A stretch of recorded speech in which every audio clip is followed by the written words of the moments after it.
वो कह रहा है क्वेश्चन में एमंग द, इससे आपको बिल्कुल अल्ट्रा क्लियर होगा क्या पिछले क्वेश्चन में समझाया था, और एनसीईआरटी का नया क्वेश्चन भी हो जाएगा। Among the isomeric alkanes of molecular formula C5H12 identify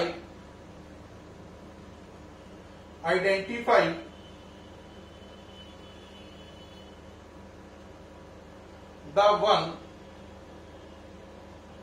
that on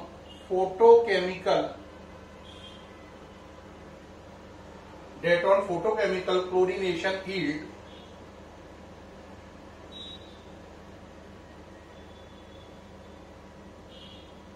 क्या यील्ड कर रहा है।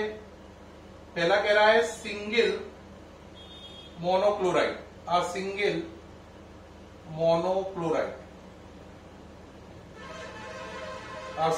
मोनोक्लोराइड।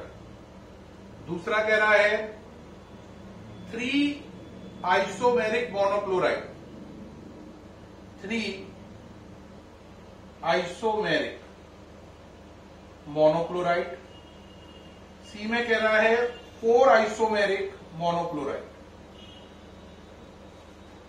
क्या समझ में आया क्वेश्चन का। कह रहा है C5H12 फॉर्मूला है, इससे स्ट्रक्चर बनाओ और बताओ ऐसा कौन सा स्ट्रक्चर है जिसमें एक मोनोक्लोराइड डेरिवेटिव बनेगा, ऐसा कौन सा स्ट्रक्चर है इसमें 3 मोनोक्लोराइड डेरिवेटिव बनेंगे, और ऐसा कौन सा स्ट्रक्चर है इसमें 4 मोनोक्लोराइड डेरिवेटिव बनेंगे। यानी कि कार्बन आप पर है 5 और एल्केन है C5H12, उसके स्ट्रक्चर बनाने हैं, उसमें से कौन सा स्ट्रक्चर ऐसा है जो मोनोक्लोराइड डेरिवेटिव बनाएगा, कौन सा 3 मोनोक्लोराइड डेरिवेटिव वाला होगा और कौन सा 4 वाला होगा। देखिए बेटा इसमें करेंगे कैसे। क्वेश्चन नोट कर लिया है, सामने से हटा हुआ हूं। C5H12 है ना, C5H12। जरा सोचो C5H12 ये किससे मैच कर रहा है। ये मैच कर रहा है CnH2n+2 से। इसका मतलब ये एल्केन है, हाँ या ना। अरे भाई 5 का डबल 10 और 2 ज्यादा है। अब 5 कार्बन पे आप 3 स्ट्रक्चर बना सकते हो। देखो एक तो ये एल्केन में, एक ये बन सकता है, देखो 4 ऐसे रहे, एक ऊपर आ जाए, और एक ऐसे बन सकता है, 3 ऐसे रहे, एक ऊपर एक नीचे। अब आपको इस पे Cl लगाना है, तो बताओ क्या होगा। अब इस पे अगर आपको Cl लगाना है बच्चों, तो चाहे Cl यहां लगाओ या यहां लगाओ, देखो एक ही चीज बनेगी। चाहे यहां लगाओ चाहे यहां लगाओ, एक ही चीज बनेगी, और यहां पे अलग बनेगी। देखो दोबारा समझो, कोई Cl ये लगाए तो नाम पड़ेगा 1 क्लोरोपेंटेन, और कोई यहां लगा ले तब भी 1 क्लोरोपेंटेन है। तो इसका मतलब यहां दोनों से, यहां या यहां, ये दोनों सेम है, ये दोनों सेम है, ये अलग है। तो एक प्रोडक्ट चाहे यहां लगाओ चाहे यहां लगाओ, दूसरा प्रोडक्ट चाहे यहां लगाओ या यहां लगाओ, और तीसरा। तो इसमें कितने प्रोडक्ट बने, 3। वो 3 प्रोडक्ट कौन कौन से हैं। पहला प्रोडक्ट चाहे यहां लगाओ एक ही माना जाएगा, दूसरा प्रोडक्ट है ना, और तीसरा प्रोडक्ट। तो वो जो कह रहा था 3 वाला, 3 डेरिवेटिव बने, वो ये हो गया। अब इसमें सोचो यहां लगाओ या यहां लगाओ, सेम है। देखो क्योंकि अगर तुमने यहां लगाया तो मैं क्या कर लिखूंगा, 1 chloro 2 methyl butane, 1 chloro 2 methyl butane. अब तुमने अगर यहां लगा दिया तो मैं नंबरिंग यहां कर दूंगा, तब भी मैं क्या लिखूंगा, 1 क्लोरो 2 मिथाइल ब्यूटेन। तो इसका मतलब क्या हुआ, इसमें ये दोनों कार्बन सेम है, एक ये अलग है 2, ये अलग है 3, ये अलग है 4। तो इसमें कितने प्रोडक्ट बनेंगे, 4। कैसे 4 बनेंगे, 1 2 3 4। इसमें देखो यहां लगाओ यहां लगाओ यहां लगाओ यहां लगाओ, सेम है बनेगा, और इस पे लगा नहीं सकते हो क्योंकि कार्बन की वैलेंसी 4 हो गई है, तो इस पे लग नहीं सकता, और ये चारों सेम है। तो इसका मतलब इन चारों से एक बनेगा, इससे बनेगा ही नहीं। तो कितने प्रोडक्ट बनेंगे, 1। तो 5 कार्बन पर अगर आप ये चीज लोगे तो 1 जगह पर ही Cl एडजस्ट हो पाएगा और एक ही प्रोडक्ट बनेगा। इसमें Cl 4 जगह एडजस्ट हो जाएगा, 1 2 3 4, 4 प्रोडक्ट बनेंगे। और इसमें Cl 3 जगह से एडजस्ट हो जाएगा और 3 प्रोडक्ट बनेंगे। या तो ये दोनों पर 1, चाहे यहां एक प्रोडक्ट, यहां दूसरा प्रोडक्ट और एक ये प्रोडक्ट। तो इसमें 3 प्रोडक्ट बनेंगे, इसमें 4 बनेंगे, इसमें 1 बनेगा। इसका नाम क्या है? इसका नाम है पेंटेन। पेंटेन 3 मोनोक्लोरो डेरिवेटिव बनाएगा। इसका नाम है 2 मिथाइल ब्यूटेन, ये 4 मोनोक्लोरो डेरिवेटिव बनाएगा। और इसका नाम है 2 डाई मिथाइल प्रोपेन, ये बनाएगा 1 मोनोक्लोरो डेरिवेटिव। अब एक बच्चा अगर कहे कि सर ये इसके बना के दिखा दो, मुझे समझ में नहीं आए, तो देखो पहला इसका जो बनेगा, देख लो भाई, तुम कंफ्यूज मत हो। पहला इसका ये बनेगा, है ना। दूसरा क्या बनेगा? दूसरा ये बनेगा। तीसरा क्या बनेगा? तीसरा ये बनेगा। तो इसके जो 3 मोनोक्लोरो डेरिवेटिव बनेंगे वो ये बनेगा। मोनोक्लोरो का मतलब Cl एक जगह ही लगानी है, तो Cl एक जगह लगा सकते हो जहां इच्छा करे। तो मोनोक्लोरो डेरिवेटिव कितने बने? 1 2 3, इस फॉर्मूले से। अब तुमने कहा इस फॉर्मूले से तो सर 3 बनने हैं, मुझे समझ में आ गए।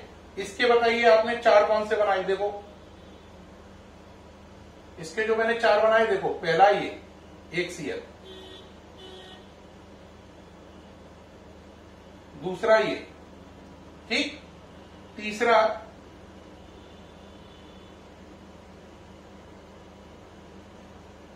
ये। अब कहोगे चौथा कौन सा बनेगा? इसको मिटा लो, जगह बन जाएगी। चौथे में आप चाहे तो यहां Cl लगा लो और चाहे यहां लगा लो, एक ही बात मानी जाएगी। तो इसके 4 बन गए, 1 2 3 4। इसमें क्या बनेगा? एक ही बनेगा, चाहे Cl यहां लगाओ, चाहे यहां लगाओ, चाहे यहां लगाओ, एक ही बनेगा। इस पे आएगा ही नहीं। एक बच्चा कहेगा सर बहुत अच्छा समझा रहे हो, मुझे बिल्कुल क्लियर हो रहा है, एक आप मुझसे भी पूछ लो, मैं भी देख लूं कि मुझे समझ में आया है या नहीं। मुझे तो लग रहा है मुझे समझ में आ गया है, लेकिन आप चेक करो। अच्छा बताओ बेटा, अगर आप पे ये चीज होती तो बताओ कितने प्रोडक्ट बनते एक Cl लगाने पर? कितने प्रोडक्ट बनते? आंसर, अगर आप पे ये चीज होती तो आप Cl 1 लगाते, यानी ये चीज को ऐसे मान लो। तो अगर आप Cl 1 लगाते तो चाहे यहां लगाओ चाहे यहां लगाओ, ये दोनों सेम चीजें हैं। यहां लगाओगे तो मैं क्या कर दूंगा? 1 क्लोरो इथेन। यहां लगाओगे तो नंबरिंग यहां से हो जाएगी 1 क्लोरो इथेन। तो इसके कितने प्रोडक्ट बनेंगे? आंसर 1। अगर मैं आपको ऐसा दे दूं, अब आपसे पूछूं कितने प्रोडक्ट बनेंगे, तो आप बताओ क्या बोलोगे? ये दोनों सेम है, ये अलग है। ये दोनों सेम है तो 1 और 1 ये, तो 2 बनेंगे। एक बच्चा और कार्बन बढ़ा दे, कह ले सर इसमें बताओ कितने बनेंगे। अब बताओ कितने बनेंगे, बोलो। ये दोनों 1 और ये दोनों 1, तो यहां लगाने से एक ही चीज बनेगी, यहां लगाने से एक ही चीज बनेगी। तो इसमें 2 प्रोडक्ट बनेंगे। कितने बनेंगे? 2 मोनोक्लोरो प्रोडक्ट बनेंगे। ठीक है, उम्मीद है समझ में आया होगा। नेक्स्ट एनसीईआरटी क्वेश्चन देख रहे हैं। अब नेक्स्ट एनसीईआरटी क्वेश्चन देखो भाई, कह रहा है इन रिएक्शन को पूरा करो। पहली है OH प्लस SOCl2, इन्हें पूरा करना है। दूसरी है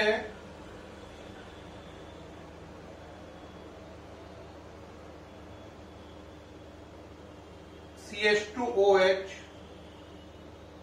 प्लस HCl, यहां पे OH लगा है और हीट का निशान है। तीसरी है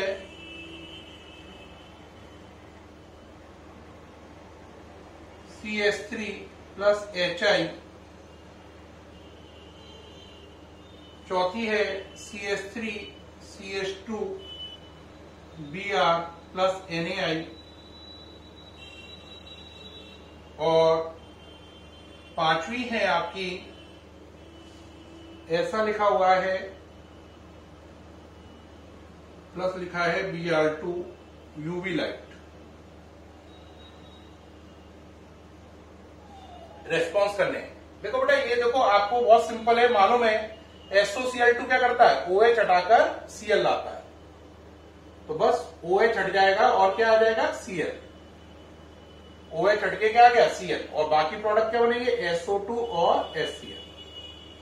आपको मेन प्रोडक्ट लिखना होता है, तो अगर कोई बच्चा ये ना लिख के आए तो इसकी कोई जरूरत भी नहीं है, खाली वो आपसे मेन प्रोडक्ट जानना चाह रहा है, तो बस OH हटके क्या आ जाएगा, Cl। अब यहां पे आ जाओ, अब यहां पे भी क्या है, OH हटके देखो ये वाटर निकल जाएगा, ये वाला वाटर निकल जाएगा, Cl आएगा। अब एक बच्चा सोचेगा ये वाला OH हटाऊं या ये वाला, देखो ये OH रिंग से डायरेक्ट जुड़ा और रिंग के अंदर डबल बॉन्ड है, यानी कि ये रेजोनेंस करेगा, तो ये वाला OH नहीं हट सकता है, ये OH हट सकता है। ऊपर जो OH था वो इसलिए हट गया क्योंकि रिंग के अंदर डबल बॉन्ड नहीं थे, रिंग के अंदर डबल बॉन्ड ना होने से ये OH रेजोनेंस में नहीं था, तो ये रिप्लेसेबल था।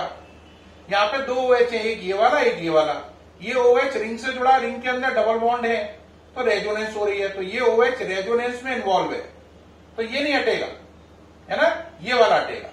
ऊपर ये वाला क्यों हट गया, क्योंकि जिस रिंग से जुड़ा था उसके अंदर डबल बॉन्ड नहीं थे, रेजोनेंस नहीं हो रही थी।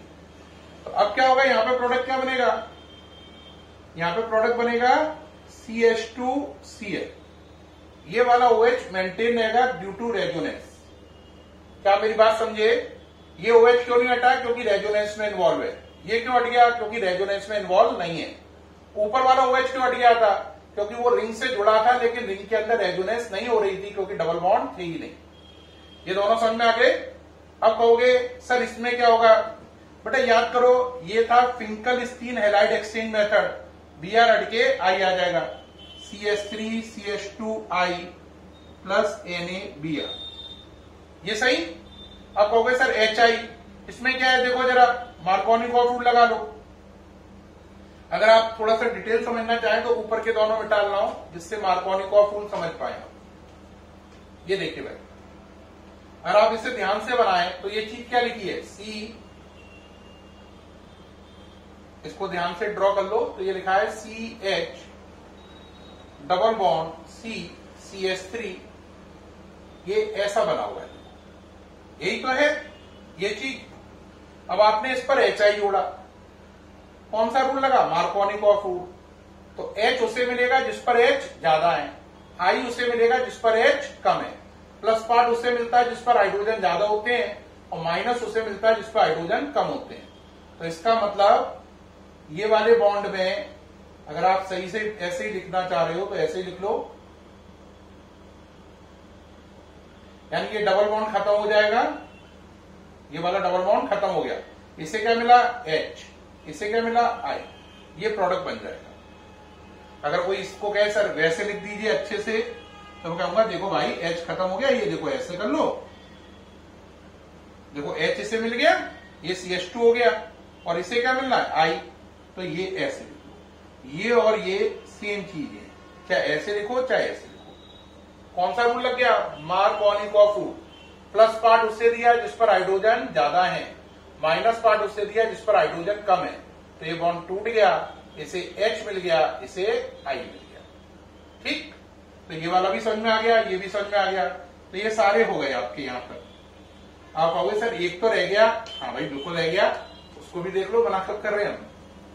अब ये, अब इसमें देखो बेटा, अगर कभी भी Br2 UV लाइट के साथ आ जाए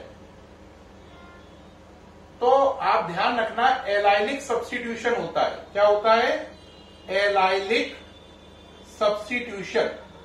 इसका मतलब जिन कार्बन में डबल बॉन्ड है उसके पास वाले कार्बन का, चाहे इसका हाइड्रोजन हटाकर Br लगा दो, तो प्रोडक्ट क्या बनेगा, ये डबल बॉन्ड मेंटेन रहेगा, और इस वाले कार्बन का या इस वाले का H हट करके आ जाएगा Br, और HBr बाहर निकल जाएगा, ये प्रोडक्ट बनेगा। लेकिन अगर यहीं पर इसी रिएक्शन में आप UV लाइट नहीं लेते, आप CCl4 ले लेते, तो ये डबल बॉन्ड खत्म हो जाता, और एक Br इस पे जुड़ता, एक Br इस पे जुड़ता, डबल बॉन्ड खत्म हो जाता। तो अगर Br2 को सनलाइट के साथ दिया जाए या UV लाइट के साथ दिया जाए तो डबल बॉन्ड के पास वाले कार्बन से H हटकर Br आता है, और इस बात को बोलते हैं एलाइलिक सब्स्टिट्यूशन। और अगर Br2 CCl4 के साथ दिया जाए तो डबल बॉन्ड खत्म होकर दोनों जगह Br आ जाता है। इसे बोलते हैं एडिशन। क्या बोलते हैं? एडिशन। तो Br2 यूवी लाइट के साथ एलाइलिक सब्स्टिट्यूशन देता है और जबकि CCl4 के साथ एडिशन देता है। एलाइलिक सब्स्टिट्यूशन का मतलब जो कार्बन डबल बॉन्ड वाले हैं उनके पास वाला कार्बन, चाहे तो ये वाला चाहे ये वाला, उस पर Br लगा दो। यानी कोई इसका आंसर यहां पे Br नहीं लगाता, यहां लगा देता तो ये भी आंसर सेम ही माना जाता, क्योंकि IUPAC में चाहे आप Br यहां लगाओ या यहां लगाओ, IUPAC का आंसर सेम आएगा। ठीक है, नोट करिए। सामने से हटा हुआ हूं, सामने से हट गया हूं, जल्दी से नोट करो। हाँ भाई, हो गया। आगे बढ़े। अब अगला क्वेश्चन है, आप क्लोरोफॉर्म सैंपल की प्योरिटी कैसे चेक करेंगे? How can you check the purity of chloroform sample? Question है, how can you check the purity of chloroform sample? Chloroform sample की प्योरिटी कैसे चेक करेंगे? है ना बेटा, कुछ नहीं करना है उसके लिए, उसमें AgNO3 मिला दो। क्या मिला दो? AgNO3। क्लोरोफॉर्म में क्या मिलाओ? AgNO3। अगर AgNO3 मिलाने पर व्हाइट PPT आ गया AgCl का, AgCl का क्या आ गया? व्हाइट PPT, तो समझ लो आपका ये क्लोरोफॉर्म खराब है। और अगर AgNO3 मिलाने पर व्हाइट PPT नहीं आया, ये नहीं आया, तो ये क्लोरोफॉर्म सही है। दोबारा समझो, दिए गए क्लोरोफॉर्म में AgNO3 मिलाओ, अगर AgCl का व्हाइट PPT आ गया तो क्लोरोफॉर्म खराब है, और नहीं आया व्हाइट PPT तो क्लोरोफॉर्म सही है, सुनाकर किसी को बेहोश कर सकते हो। ये आपका इसका आंसर हो गया। अरे पल्ले पड़ रही है बात भाई। नेक्स्ट क्वेश्चन पर बढ़ रहे हैं। नेक्स्ट क्वेश्चन पे आइए। कह रहा इन रिएक्शन को पूरा करो। क्या रिएक्शन पूरी कराना चाहता है? देखो भाई, पहली है CH3 CH2 CH2 Cl plus NaI, arrow पे लिखा है एसीटोन हीट। दूसरा पार्ट है CH3 whole thrice CBr plus KOH। कह रहा पूरा करो इथेनॉल और हीट। तीसरा कह रहा है CH3 CHBr CH2 CH3 plus NaOH, arrow पर वाटर, पूरा करना है आपको। चौथी रिएक्शन दे रहा है CH3 CH2Br प्लस KCl। कह रहा पूरा करके बताइए साहब। नेक्स्ट रिएक्शन दे रहा है C6H5ONa प्लस C2H5Cl। कह रहा पूरा करके बताओ। और भी इसके पार्ट है 2-3, लेकिन पहले इतना ही पूरा कर लें क्योंकि अभी ये पूरा करने में टाइम लग जाएगा। देखो, अगर आप इसको ध्यान से देख रहे हो तो ये कौन सी रिएक्शन है? जूते दो पैसे लो, Finkelstein halide exchange method. Cl की जगह I आएगा, I की जगह Cl आएगा। प्रोडक्ट क्या बनेगा बच्चों? CH3 CH2 CH2I plus NaCl। Reaction का नाम है Finkelstein halide exchange method. Finkelstein halide exchange method. तो ये पूरी हो गई। अब आगे चलिए। अब इसमें इसको थोड़ा सा मिटा रहा हूं जिससे जगह ज्यादा बने समझाने के लिए। देखो, CH3 होल थ्राइस C है,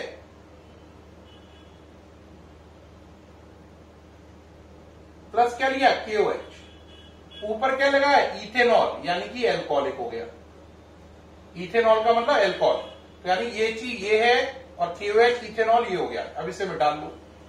क्या करता है KOH? एल्कोहलिक KOH क्या करता है? बीटा एलिमिनेशन करता है। तो यहां से Br जाएगा, यहां से H जाएगा, तो Br H हटा दो तो ये बनेगा CH3 C CH3 double bond CH2। यहां से Br, यहां से H गया, जो Br गया वो K से मिलकर KBr, और जो H गया ये वाला वो OH से मिलकर वाटर बन जाएगा। प्रोडक्ट क्या बनेगा? एल्कीन। क्या बनेगा? एल्कीन। इन्हें हटा दो तो मेन प्रोडक्ट क्या है? एल्कीन बन जाएगा। क्या बन जाएगा? एल्कीन। बीटा एलिमिनेशन हुआ और क्या बन गया? एल्कीन बन गया। अब एक बच्चा कहेगा सर बहुत बढ़िया, मजा आ गया, आपने बहुत अच्छा बताया, अब ये बता दो इसमें क्या होगा? देखो बेटा, NaOH और KOH एक ही बात है, और H2O का मतलब मान लो एक्वस, तो इसका मतलब NaOH एक्वस है। NaOH एक्वस या KOH एक्वस क्या करता है? हेलोजन हटाकर OH लाता है। तो यहां पर क्या होगा? CH3 CH Br CH2 CH3। NaOH है, ये पानी लगा हुआ है, ये वाटर, तो इसका मतलब एक्वस है। तो एक्वस KOH क्या करता है? आंसर हेलोजन हटाकर OH लाता है। तो इसमें भी यही कर दो, CH3 CH OH CH2 CH3 plus NaBr, है ना, ये बन जाएगा। अगर ये एक्वस की जगह एल्कोहलिक होता, क्या होता? एल्कोहलिक, तो यहां से Br हटाते, यहां से H। अगर ये एल्कोहलिक होता तो यहां से Br, यहां से H हटता। एक्वस है तो बस Br हटकर OH आ गया, क्योंकि एक्वस वाला क्या करता है? सब्स्टिट्यूशन, और एल्कोहलिक वाला करता है बीटा एलिमिनेशन। तो पिछला केस बीटा एलिमिनेशन का था और ये केस सब्स्टिट्यूशन का है।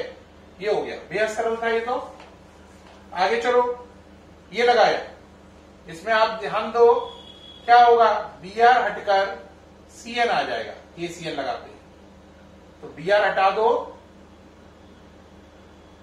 और क्या लगा दो? Cl, KBr बाहर निकल जाएगा। ठीक, ये पूरी हो गई। लेकिन अगर इसी रिएक्शन में AgCN होता, क्या होता? AgCN, तो फिर आपका प्रोडक्ट क्या बनता? अगर AgCN लेते तो आपके प्रोडक्ट में Br तो हटता, लेकिन Cn नहीं आता, NC आता, ये ऐसे, और बाहर क्या निकलता? AgBr। तो अगर KCN लोगे तो Br हट के Cn आएगा, और AgCN लोगे तो Br हट के NC आएगा। और इसका कारण मैं आपको बहुत पहले बता चुका हूं, सेकंड या थर्ड वीडियो में, कि ये साइनाइड का साइनाइड रहता है और ये साइनाइड का आइसोसाइनाइड हो जाता है। अब नेक्स्ट और लास्ट चलें इसका। नेक्स्ट और लास्ट है ये वाला C6H5ONA का मतलब हो गया ये,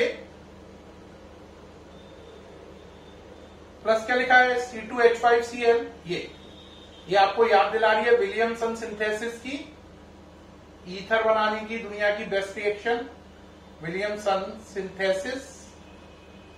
क्या होगा? यहां से NaCl बाहर चला जाएगा, ये बेंजीन के ऊपर क्या आ जाएगा? OC2H5, NaCl बाहर निकल गया, कंपाउंड का नाम है फेनिटॉल। यहां पे एक बच्चा ध्यान दे, फेनिटॉल। C6H5ONA, C6H5 का मतलब है बेंजीन नहीं, तो C6H5ONA को ऐसे लिखा जा सकता है, इसका नाम है सोडियम फिनॉक्साइड। क्या नाम है? Sodium phenoxide. क्या नाम है? Sodium phenoxide. ये इसका नाम है सोडियम फिनॉक्साइड, और ये विलियमसन सिंथेसिस से इंस्पायर रिएक्शन थी। ये पूरा हो गया। अब इस पार्ट में और 2-3 रह गए हैं, वो भी देख ले भाई। अगला है, मुझे उम्मीद है ये तो बहुत सरल है, आप खुद ही आंसर दे दोगे। हाल SOCl2, बताओ, ये आंसर खुद ही दे दोगे? कहोगे बहुत सरल है, OH हटके क्या आ जाएगा? Cl, क्या बन जाएगा? CH3 CH2 CH2 Cl plus SO2 plus HCl। ये पूरा हो गया। नेक्स्ट है CH3 CH2 CH double bond CH2 plus HBr peroxide. इसे पूरा करना है। इसे पूरा करने में बच्चों कोई दिक्कत नहीं है, HBr परऑक्साइड है तो कौन सा रूल लग गया?